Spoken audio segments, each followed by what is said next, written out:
Now, it looks like in many of the roles that I've seen you in that you fill a particular niche that the filmmakers want to have. They think, okay, I want someone who kind of gives off that 70s Ron Jeremy vibe, but none of the baggage of actually being Ron Jeremy, and frankly, better looking at this point. So why is it that that's your thing? And why is it that you're the one who really scratches that itch for filmmakers? I can give you, I think, my theory. Even when I was young, I just had normal person look. Normal short haircut, nothing crazy going on, no sideburns, no mustache, just normal person. And I didn't get anything. Years later, in 2001 to 2003, normal person, kind of barely got anything going on. Fast forward to 2011, back in once again, short hair, normal person, no sideburns, no mustache, no nothing going on. So I had the normal guy looks all the time, and I just wasn't quite fitting in for something. And I would see parts like the sleazy strip club owner or the sleazy whatever, or movie producer or something like that.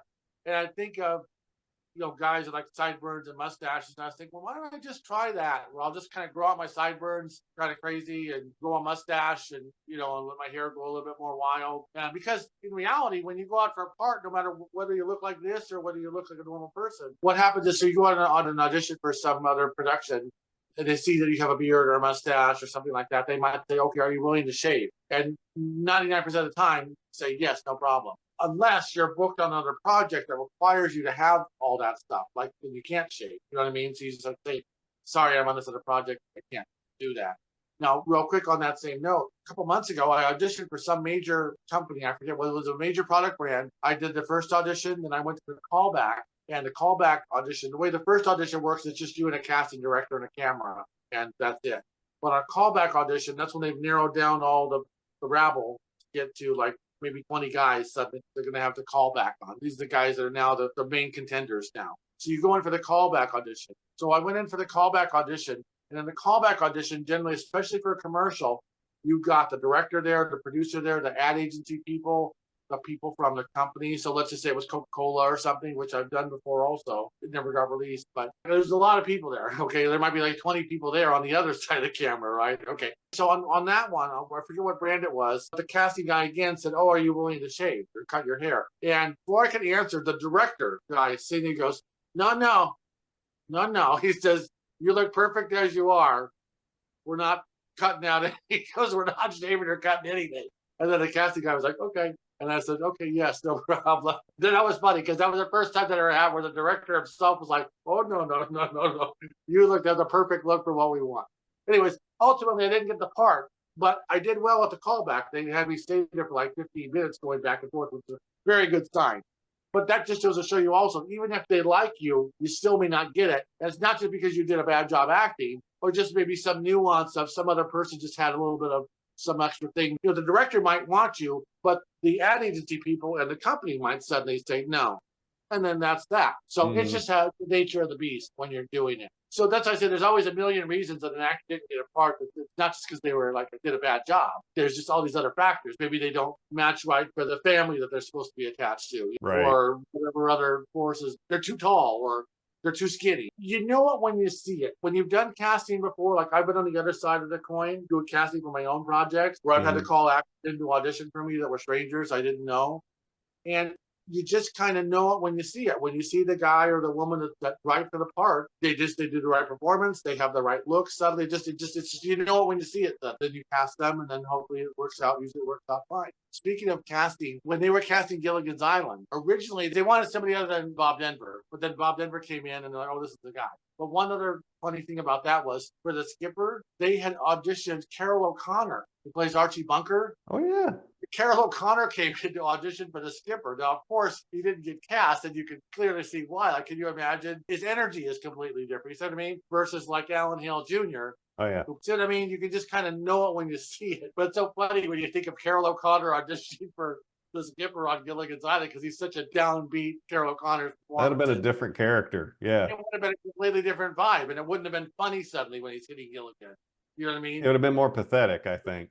Yeah, it would have been weird. Once again, you kind of know it when you see it. You know what I mean? As far as when you're auditioning somebody for a part I and got things you. like that. And so, of all your roles to date, which one are you most proud of? And this could be student film, this could be released film, this could be music video. Which one are you happiest with?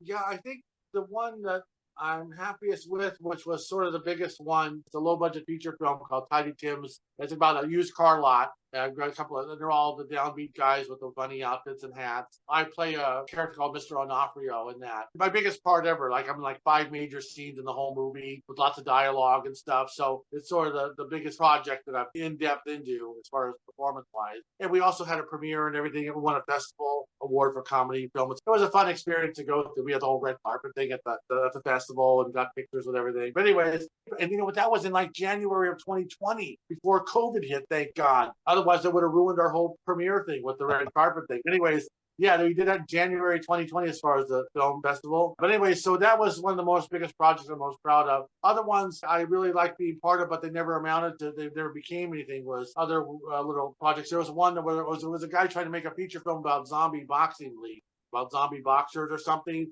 I've casted it as a guy that runs the boxing ring of zombies, or whatever, like the asshole businessman, the corrupt, crooked businessman running the zombie boxing ring thing. That was a really neat project, but it never was able to come to fruition. Like you say on IMDb, I have 76 credits. In reality, there's probably like 150 floating around out there in total with those. Oh, wow. You know what I mean? Projects that never got completed, that never ended up being on IMDb like that. But you did the work. But you did the work. And I still have footage of it actually in one of my demo reels. That's what you have done. If you could pick, and sky's the limit here, I don't care what the casting profile is for it or not, what would be your dream role to act, to portray? Yeah, that's a good question. Because so far I've only played a lot of just kind of character archetypes, like the strip club owner, or the sleazy movie producer, or the sleazy car lot guy. Yeah, I'm not sure off the top of my head. I would say something like maybe more serious, dramatic role, because I played a lot of comedy stuff. So I would say maybe a more serious, dramatic role. I don't mind doing the comedy stuff, and it seems to be what fits me. But to answer your question, so I'd probably like to do more of a like serious, dramatic role if I had a chance to do one. Would be Is there a particular character that you wish you could get to portray at some point? I don't know. I mean, anything would be fine. Maybe the typical thing of like a creative type that's once again goes from being down and out to having some kind of moniker and success in something, whether it's being a writer or an actor or a performer or a businessman or something. That could be something interesting, maybe. Okay. Gotcha. What we were talking about when I said, so I grew out all the hair and stuff, this crazy look. You were asking about the look. Why do they cast me? Mm-hmm. So real quick, I'll wrap that up real quick. So I started going out the kind of crazy look around 2015. I just started looking having normal sideburns. I said, let me go a little crazy. I said, oh, who cares? It's going to go wild. Because the reason was I was seeing a lot of parts that said 70s, 80s, 1970s look, 1980s look. It would tell you in the casting notice, sleazy guy, 1970s. Okay, well, let me grow my hair, sideburns big, let me grow my hair bigger, mustache. Suddenly I started doing that, and I started putting the outfits on. Let me put some weird outfit together now, because once again, my normal headshot just looks like a normal guy, like a business suit. Hi, I'm a normal person with a business suit. Next, I mean, who cares? You're out of here.